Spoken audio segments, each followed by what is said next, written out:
ထိုင်လို့ရပါပြီအားလုံးပြန်ထိုင်လို့ရပါပြီအားလုံးပြန်ထိုင်လို့ရပါပြီ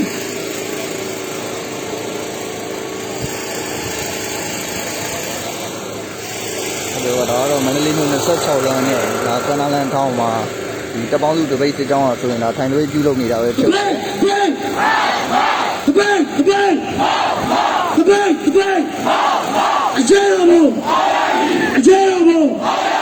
အကျေရမို့စေအာနာချင်းပြုတ်ကြရဲ့စေအာနာချင်းပြုတ်ကြရဲ့စေအာနာချင်းပြုတ်ကြရဲ့ဖန်စီကကောင်းတော်များဖန်စီကကောင်းတော်များဖန်စီကကောင်းတော်များကျွန်တော်တို့အခမ်းအနားစီစဉ်စတင်တော့မှာဖြစ်ပါတယ်ကျွန်တော်ဒီနေ့မှာပြောချင်တာကကျွန်တော်တို့ဒီနေ့နဲ့ဆိုရင်ကျွန်တော်တို့ရဲ့ဒီမိုကရေစီတိုက်ပွဲအတွက်ကျွန်တော်တို့လက်လက်ခွင့်တွေအတွက်အသက်ပေးသွားကြတဲ့ရဲဘော်ညီကိုမောင်နှမတွေအတွက်ဒီနေရာနေပြီးတော့ဥပဒေကာရပါအစီအစဉ်နဲ့ပြီးဆုံးပြီအဲ့တော့ကျွန်တော်တို့ဒီနေရာမှာတက်ပြီးတော့ကျွန်တော်တို့ရဲဘော်ညီကိုတွေကိုပြောချင်တာကတွေးသွားရင်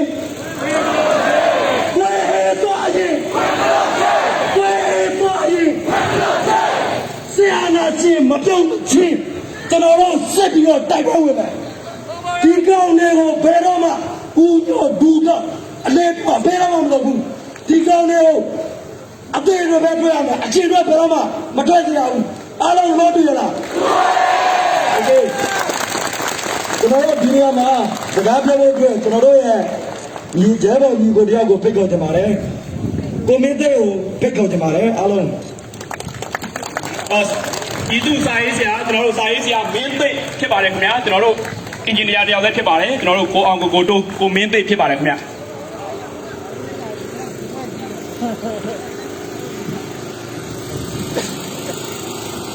ကျွန်တော်မင်းသိပါကျွန်တော်ဒီပညာတက်တော်ဖြစ်ပါတယ်ဝါသနာရစာရေးပါတယ်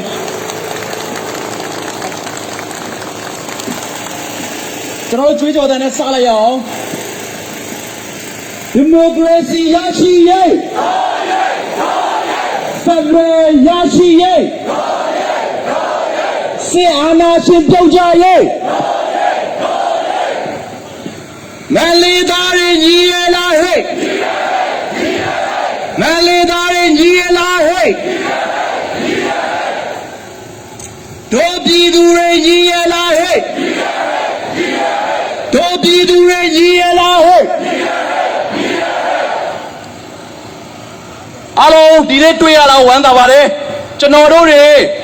စစ်အာဏာရှင်အာဏာသိမ်းစစ်ကောင်စီမပြုံးမချခြင်းသွေးမအေးခြင်း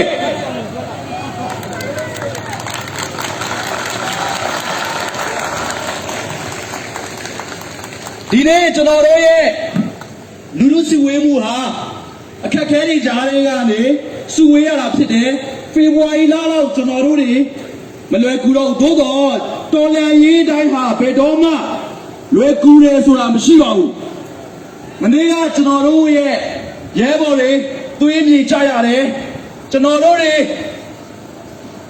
စစ်အာဏာရှင်ပြုတ်ချရေးအတွက်အစိုးရတိုက်ပွဲဝင်ကြမယ်စစ်အာဏာရှင်ပြုတ်ချရေးဒီမိုကရေစီရရှိရေးကျွန်တော်တို့ရဲ့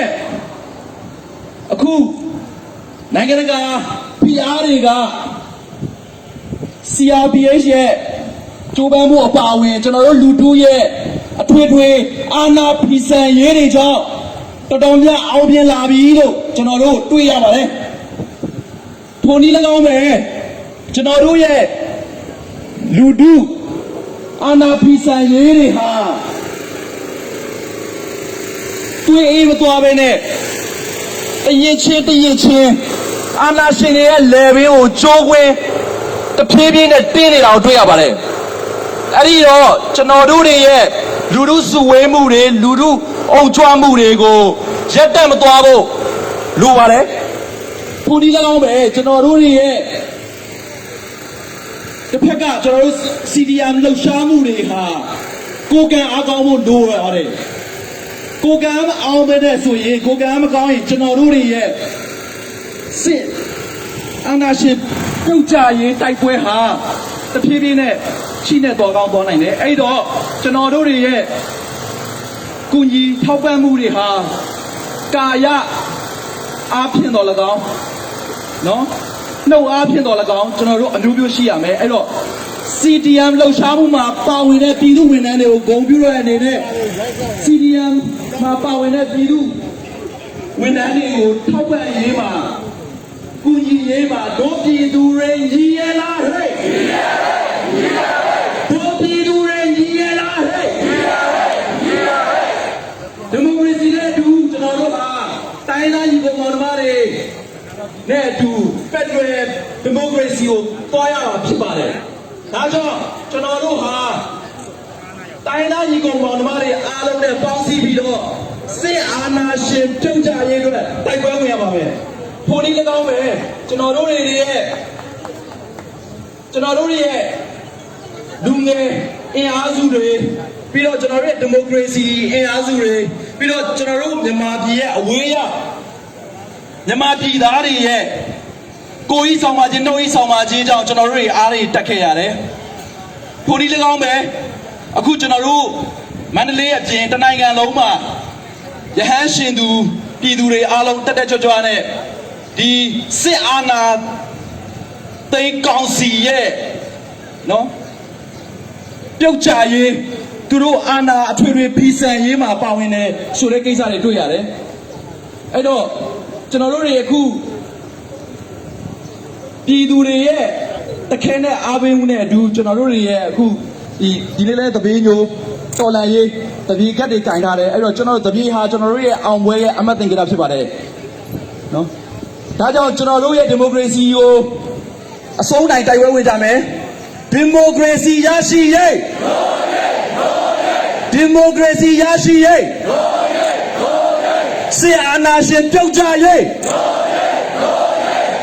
အားလုံးကျေးဇူးတင်ပါတယ်က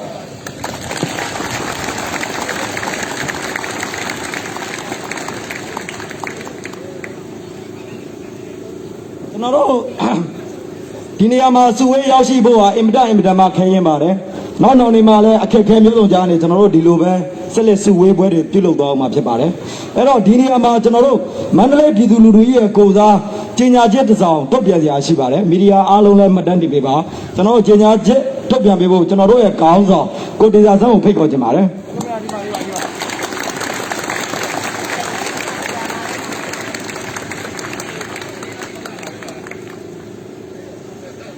လေးစားအပ်တဲ့ဂုဏ်ပြုအပ်တဲ့ဦးညိုတဲ့နဲ့ကျွန်တော်တို့မိဘပြည်သူများခင်ဗျ။ကျွန်တော်တို့ရဲ့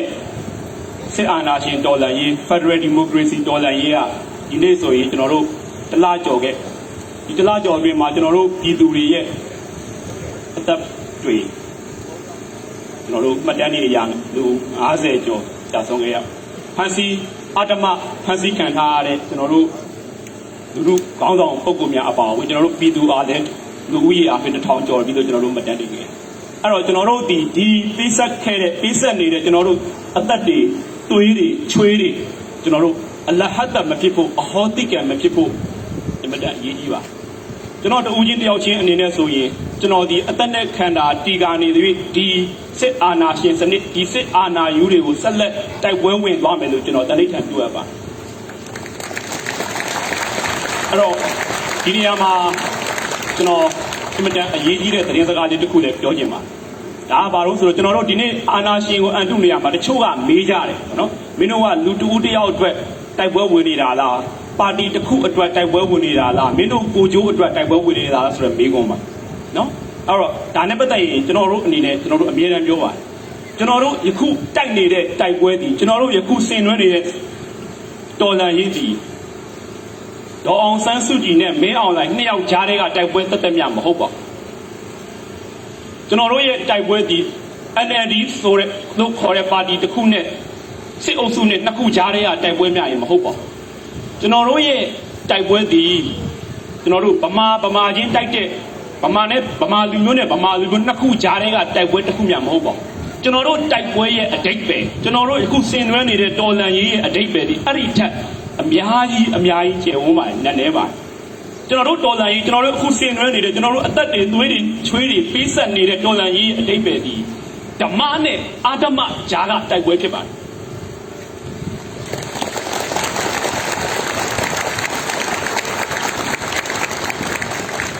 ကျွန်တော်တို့ယခုဆင်နွှဲနေတဲ့တော်လှန်ရေးဒီကျွန်တော်တို့55တန်းသောပြည်သူလူထုတစ်ခုလုံးရဲ့အနာဂတ်အတွက်တိုက်နေတဲ့တိုက်ပွဲဖြစ်ပါတယ်။ဒါကိုကျွန်တော်တို့အမြဲတမ်းသတိချဖို့ကျွန်တော်တို့ယခုဆင်နွှဲနေတဲ့တော်လှန်ရေးဒီကျွန်တော်တို့လိုချင်တဲ့စစ်မှန်တဲ့ Federal ပြည်ထောင်စုတည်ဆောက်ရေးအတွက်တိုက်နေတဲ့တိုက်ပွဲဖြစ်ပါတယ်။အဲ့တော့ကျွန်တော်တို့အနေနဲ့ကျွန်တော်တို့ပြည်သူတွေနဲ့ကျွန်တော်တို့တော်လှန်ရေးရဲ့အတိတ်ပဲကျွန်တော်တို့ယခုအသက်တွေသွေးတွေချွေးတွေပေးဆက်ပြီးတော့ဆင်နွှဲနေတဲ့တိုက်ပွဲရဲ့အတိတ်ပဲကိုကျွန်တော်တို့လေးလေးနက်နက်ခံယူထားဖို့အရေးကြီးပါနော်အဲ့တော့ကျွန်တော်တို့မြန်မာနိုင်ငံကဖွံ့ဖြိုးကြွယ်ဝပြီးတော့ကျွန်တော်တို့ငြိမ်းချမ်းသာယာဖို့ဆိုရင်တကယ်စစ်မှန်တဲ့ Federal ပြည်ထောင်စုကိုမဖြစ်မနေရဖို့လိုပါတယ်နော်အဲ့တော့ဒီစစ်မှန်တဲ့ Federal ပြည်ထောင်စုမတည်ဆောက်နိုင်တဲ့၍ကျွန်တော်တို့အနေနဲ့ဆက်လက်ပြီးတော့ကျွန်တော်တိုက်ပွဲဝင်သွားဖို့အရေးကြီးပါတယ်ဒီသတင်းစကားလေးကျွန်တော်အနေနဲ့ပြောဆိုပါတယ်အဲ့တော့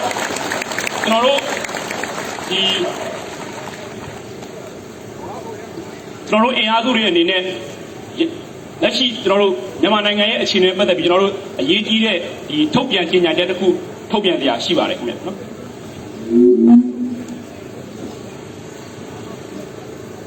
ကျွန်တော်ဒါလေးကိုကျွန်တော်ထုတ်ပြန်ကြေညာပါမယ်စစ်အာဏာရှင်စန့်ကျင်ရေးပြည်သူအင်အားစုများချိတ်ဆက်ညီညာရေးကော်မတီမန္တလေးထုတ်ပြန်ကြေညာချက်စာအမှတ်31 March 2021ရက်စွဲမတ်လ4 ရက်2021ကျွန်တော်တို့ဒီပြည်ထောင်စုလွှတ်တော်ကိုစားပြုကော်မတီ CRPH ကဆောင်ရွက်ခဲ့သောခေတ္တပြည်ထောင်စုဝန်ကြီးများခန့်အပ်တာဝန်ပေးရခြင်း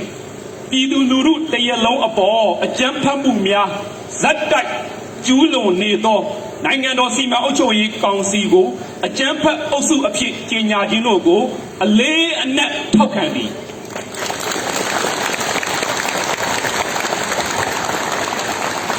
ထို့အပြင်ပြည်သူလူထုကိုပြည်ထောင်စုလွှတ်တော်ကိုစားပြုကော်မတီ CRPH က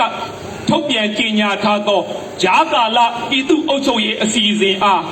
အရာရက်ွက်ကျေးရွာအုပ်စုနှင့်မြို့နယ်အလိုက်ပြည်သူ့အုပ်ချုပ်ရေးအဖွဲ့များအမြန်ဆုံးဖွဲ့စည်းကြပါရန်အထူးနှိုးဆော်တိုက်တွန်းအပ်ပါသည်အကြမ်းဖက်အာဏာသိမ်းစစ်အုပ်စုကိုမြန်မာနိုင်ငံ၏တရားဝင်အစိုးရအဖြစ်လုံးဝအတိမတ်မပြုကြပါရန်နှင့်၎င်းတို့ကိုတစ္ဆာခံလျက်ရှိနေသေးသောမြန်မာတန်တမန်များကိုလည်းအေရှင်းနိုင်ငံများနှင့်နိုင်ငံတကာအဖွဲ့အစည်းများကလုံးဝလက်မခံအတိမတ်မပြုကြပါရန်နိုင်ငံတကာအတိုင်းဝိုင်းကိုအလေးအနက်တောင်းဆိုသည်ယနေ့အထိအာဏာသိမ်းစစ်အုပ်စု၏လူသားမဆန်သောအကြမ်းဖက်လုပ်ရများကြောင့်ကြာဆုံးခဲ့ရသောအပြစ်မဲ့ပြည်သူ90ကျော်ဖမ်းဆီးထိန်းသိမ်းခံထားရသူဦးရေ1100ကျော်တို့ကိုပြည်သူအာဇာနည်များသူရဲကောင်းများအဖြစ်လိုက်လဲမှတ်တမ်းတင်ဂုဏ်ပြုသည်အာဏာဖီဆန်ရေးCivil Disobedience Movement ကိုစတင်ဆောင်ရွက်ခဲ့ကြသောကျန်းမာရေးဝန်ကြီးဌာနပညာရေးဝန်ကြီးဌာနများအပါအဝင်ဌာနပေါင်းစုံမှနိုင်ငံဝန်ထမ်းများနှင့်ယခုအခါအရှိန်အဟုန်ကောင်းစွာအားတက်သရောပူးပေါင်းပါဝင်လာနေကြသောအထွေထွေအုပ်ချုပ်ရေးဦးစီးဌာနဝန်ထမ်းများအပါအဝင်နိုင်ငံဝန်ထမ်းများအားလုံးကိုလည်းပြည်သူသူရဲကောင်းများအဖြစ်လိုက်လဲမှတ်တမ်းတင်ဂုဏ်ပြု၍ကြံရှိနေသေးသောဌာနဆိုင်ရာဝန်ထမ်းများကိုလည်းပြည်သူသဘောထားဆန္ဒနှင့်အညီအမှန်တရားဘက်ကအမြန်ဆုံးရပ်တည်ကြပါရန်နှိုးဆော်တိုက်တွန်းအပ်ပါသည်ကျွန်တော်တို့သည်မိမိတို့၏မူလတောင်းဆိုချက်ဖြစ်သောမြန်မာနိုင်ငံတွင်ငြိမ်းချမ်း၍တာယာဝပြောသောမှုကိုအာမခံနိုင်သည့်စစ်မှန်သော Federal Democracy ပြည်ထောင်စုတည်ဆောက်ရေးအတွက်အသွင်မီးနာပုံစံမျိုးစုံဖြင့်အစွမ်းကုန်ဆက်လက်တောင်းဆိုတိုက်ပွဲဝင်သွားကြမည်ဖြစ်ကြောင်းလေးနက်စွာတန်ဋိဌာန်ပြုအပ်ပါသည် အာဏာရှင်စန့်ကျင်ရေးပြည်သူ့အင်အားများချိတ်ဆက်ညီနိုင်ရေးကော်မတီမန္တလေးအားလုံးကိုကျေးဇူးတင်ပါတယ်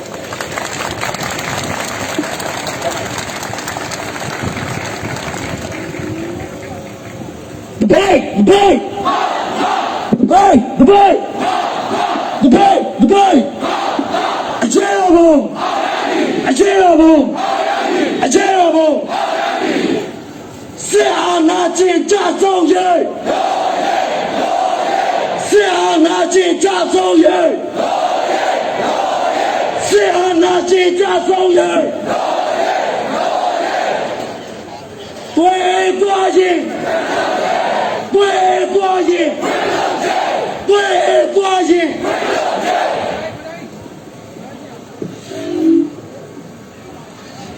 โอเคကျွန်တော်တို့တော်လိုင်းရေးတွေစတင်ကြတဲ့ကအတူတူကျွန်တော်နဲ့တိုက်ပွဲဝင်ခဲ့ကြတဲ့တပိတ်စစ်ကြောင်းတွေမှာလည်းအတူတူပါခဲ့တယ်ကျွန်တော် CDN ဝန်ထမ်းတယောက်အနေနဲ့လည်းပါခဲ့တယ်ပါခဲ့တဲ့ကျွန်တော်တို့ရဲဘော်တယောက်နဲ့မိတ်ဆက်ပေးကြပါတယ်ပညာရေးဌာနကဆရာမအသက်ဆုဖြစ်ပါတယ်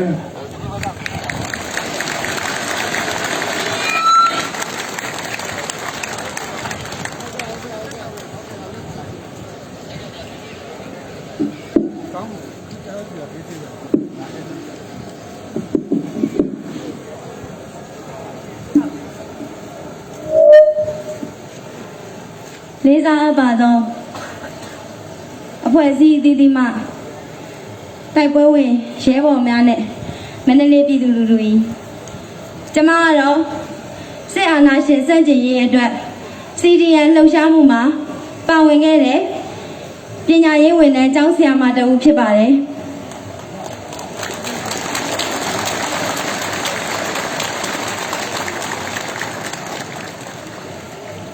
ကျမဘာဖြစ်လို့ CDN လောက်ရတယ်လဲဆိုရင်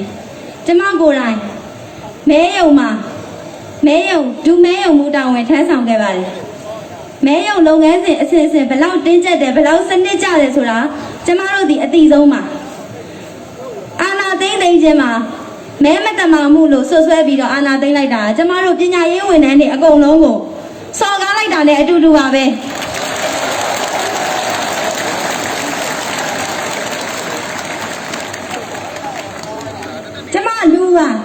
လူဆိုတာဓမ္မနဲ့အဓမ္မကိုခွဲတတ်ပါတယ်ကိုယ်စော်ကားရင်လည်းထိခိုက်မခံပါဘူး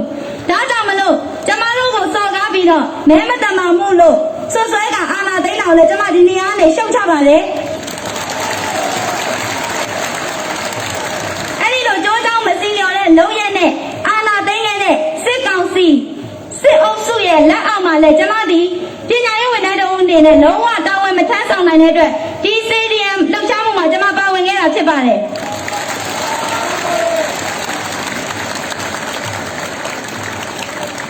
ဒီလိုအချိန်မှာအမှန်တရားဘက်ကတော့မှရဲမရက်တည်ရင်နောက်တစ်ချိန်စာသင်ခန်းထဲမှာကျမတပည့်တွေကိုကျမဘယ်လိုမျက်နှာပြရမှာလဲကျမတပည့်တွေကိုဒါအမှန်ဒါအမှားလို့ကျမကဘယ်တက်တိနဲ့ပြောရမှာလဲ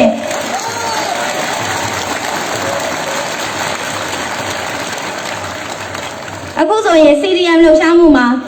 ကျမရေးဌာနဆရာဝန်တွေကနေကျမရေးဝန်ထမ်းတွေကနေစလိုက်တာပညာရေးဝန်ထမ်းတွေပါဝင်လာပြီဝန်ထမ်းဌာနအသီးသီးကလည်း CDM မှာပါဝင်လာပြီခုဆိုရင်ရဲဝန်ထမ်းတွေထွေထွေအုပ်ချုပ်ရေးဌာနဝန်ထမ်းတွေအထိပါ CDM လှုပ်ရှားမှုမှာတက်ကြွနဲ့ဝန်းရံတဲ့သူတွေများလာတာကိုကျမတို့တွေ့ရပါတယ်ဒါကြောင့်မလို့မပါဝင်သေးကြတဲ့ CDM လှုပ်ရှားမှုမှာမပါဝင်အခုတည်းထိမပါဝင်သေးတဲ့ဝန်ထမ်းတွေလည်းနောက်မကျသေးပါဘူးအမားနဲ့အမှန်ဆိုတာအတိတ်ဓာကြီးပါအဖြူနဲ့အမဲဆိုတာတရားစီပါဒါကြောင့်မလို့အမှန်တရားဘက်ကနေနောက်မကျခင်အများဆုံးရပ်တည်ပေးပါလို့ကျွန်တော်တောင်းဆိုပါတယ်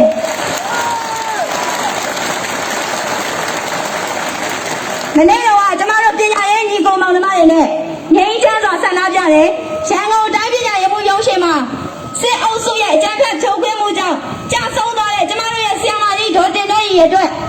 အလဲပြုတဲ့ခန်းသားလေးကိုကျမတို့ငြိမ်းချမ်းစွာပြုလုပ်တယ်ဒါတော့လုံးဝအချက်ပေးခြင်းကြိုးတွေကြောင်းတန်းခြင်းမရှိဘဲနဲ့အဝေးကနေအကြမ်းဖက်ပြီးတော့ဖြိုခွင်းတယ်အဲ့ဒီဖြိုခွင်းပြီးမှကျမတို့ကိုအနေရကင်းအောင်မိဘပြည်သူတွေရဲဘော်ရဲဘက်တွေကအများကြီးဝိုင်းဝန်းစောင့်ရှောက်ခဲ့တယ်အဲ့ဒီအတွက်လည်းကျမတို့စောင့်ရှောက်ခဲ့တဲ့မန်းလေးသူမန်းလေးသားမိဘများကိုဒီနေရာနဲ့ကျမရှိခိုးပါတယ်ခရပါတယ်အားလုံးကျမကျေးဇူး တဲ့